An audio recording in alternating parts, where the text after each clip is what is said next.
Buenos días, compañeros. Mi nombre es Daniela Morales, para los que no me conocen, ¿sí? Acaban de ver el video de Luis Echeverría Álvarez, el fracaso del populismo en México, ¿sí? ¿Qué quiere decir populismo? Pues el populismo en la política se refiere a las medidas de gobierno populares, destinadas a ganar la simpatía de la población. Ya vieron un resumen del gobierno Echeverría, por lo que yo solamente complementaré el tema, ¿sí? Luis Echeverría Álvarez, con un periodo de gobierno de 1970 a 1976. Su gobierno no va a ser exactamente recordado por sus buenas obras, sino al contrario, ¿sí? No por nada el video se llamaba El fracaso del populismo en México. Luis Echeverría Álvarez fue un abogado diplomático y político mexicano.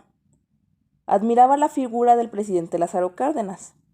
Él inició su carrera política a los 22 años como secretario particular del general Rodolfo Sánchez, que precedía al Partido de la Revolución Mexicana. Ocupó distintos cargos oficiales, entre ellos el de secretario de Gobernación en el gabinete del presidente Gustavo Díaz Ordaz, quien después le hereda el puesto. Asume el poder en el momento en que el Partido Revolucionario Institucional, PRI, ejerce el dominio absoluto del panorama político de México e inicia una política nacionalista y con una fuerte presencia en el panorama internacional.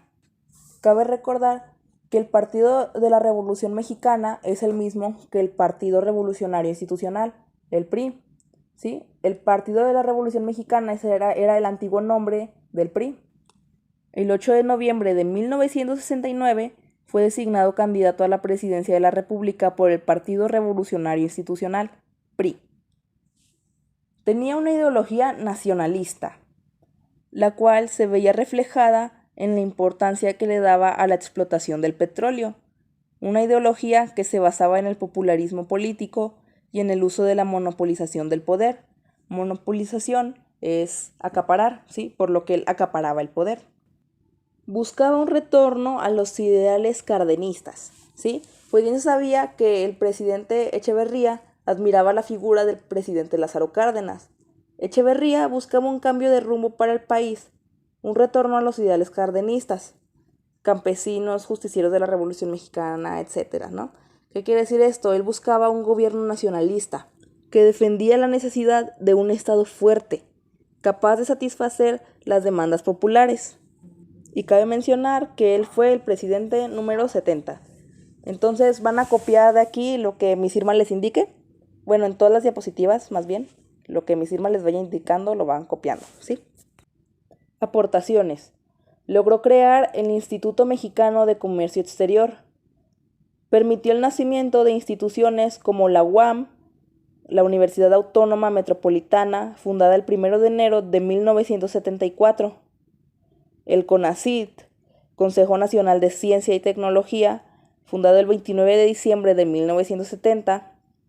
Infonavit, Instituto del Fondo Nacional de la Vivienda para los Trabajadores, fundado el mejor día, el 24 de abril, pero de 1972.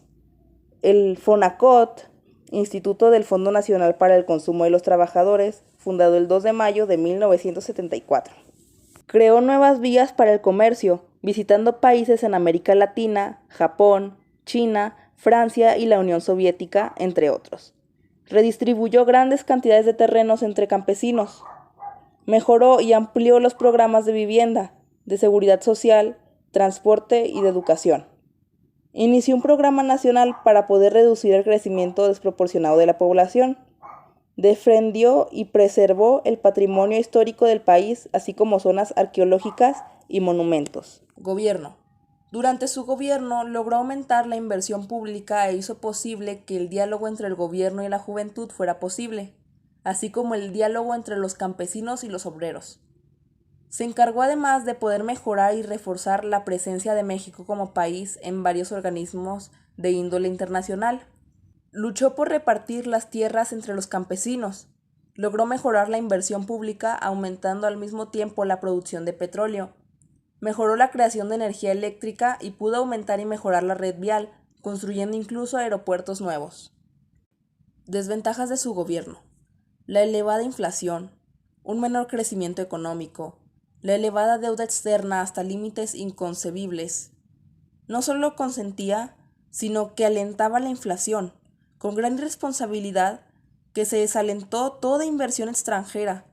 Su propio secretario de Hacienda, Hugo Margain, le informó que había llegado al límite, pero en su respuesta el presidente lo removió y nombró en su lugar a su gran amigo José López Portillo. Cientos de millones de pesos se invirtieron en obras improductivas o se perdieron en los laberintos de la corrupción.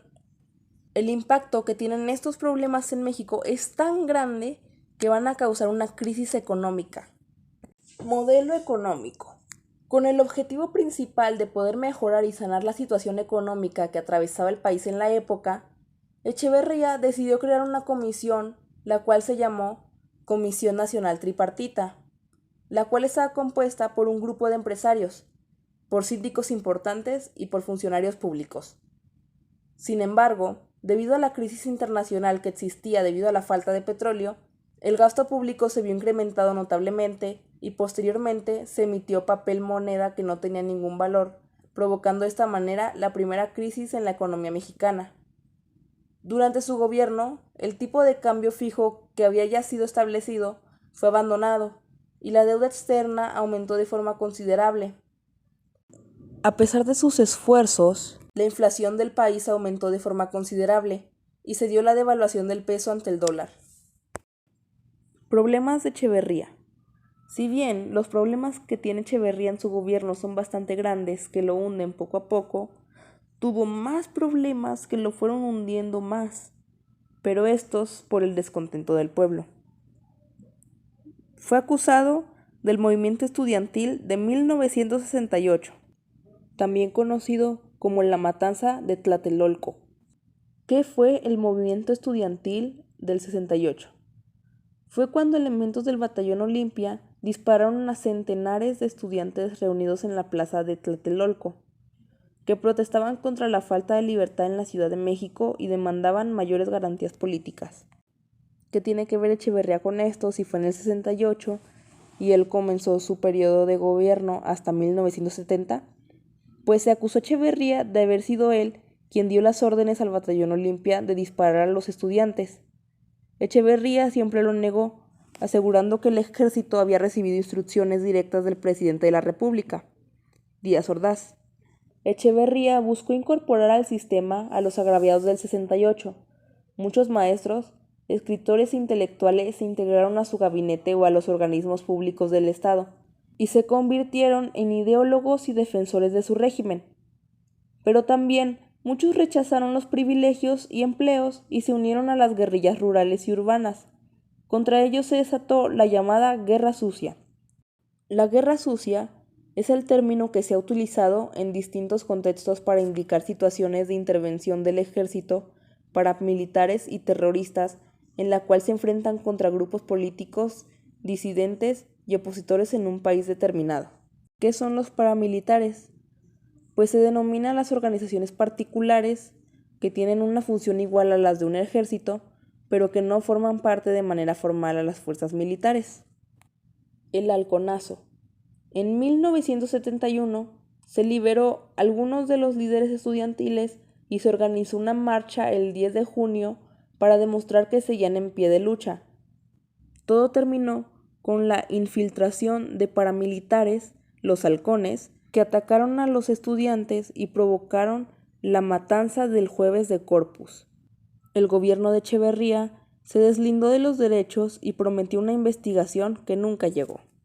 La muerte de Eugenio Garza Sada. En septiembre de 1973, 2 años después del halconazo y a 5 años de la matanza de Tlatelolco, la muerte del empresario provocó un fuerte distanciamiento del sector privado. Garza Sada se dirigía a las oficinas de la cervecería Cuauhtémoc cuando intentaron secuestrarlo. Las versiones indican que trató de defenderse y en la lucha recibió heridas de bala que le causaron la muerte. Aunque se le acusó al gobierno de estar detrás del asesinato, más tarde se supo que fueron guerrilleros que buscaban un rescate de 5 millones de pesos. Las consecuencias de ese asesinato fue que las relaciones entre los grandes empresarios del país y el gobierno de Echeverría quedaron echadas a perder sin remedio. Eso va a tener consecuencias porque mucha gente con posibilidades de hacer inversiones dentro del país no lo va a hacer o va a preferir invertir sus ahorros en dólares para también protegerse de la inflación. Eran conocidas las discrepancias entre Echeverría y Garzazada, por lo que la Voz Popular acusó de este hecho al presidente. Se cree que, en efecto, el gobierno tuvo conocimiento de la planeación del secuestro, pero no lo impidió. Buscó el Premio Nobel de la Paz y se postuló como secretario general de la ONU. En 1975, el penúltimo año de gobierno, Echeverría buscó el Premio Nobel de la Paz y preparó una candidatura para la Secretaría General de la Organización de las Naciones Unidas, pero le tocó inaugurar los cursos en la Universidad Nacional Autónoma de México, donde un auditorio atiborrado de estudiantes le exigió a gritos cuentas por el 68 y 71. Mientras en el extranjero se esforzaba por presentarse como un demócrata, en México ahogaba la libertad de expresión. A los medios críticos les respondió con aparatos al servicio de intereses antinacionales. Al final del sexenio, cuando el proyecto económico se evidenció como un rotundo fracaso, el peso se devaluó de 12.50 a 25 pesos por dólar. La deuda externa se había triplicado en 6 años de 8.000 a 26.000 millones de dólares y el salario real había caído a la mitad. Sucesión. Como sucesor, Echeverría escogió a su amigo de la juventud, José López Portillo, un hombre con poca experiencia en el campo de la política y de la economía, pero muy leal.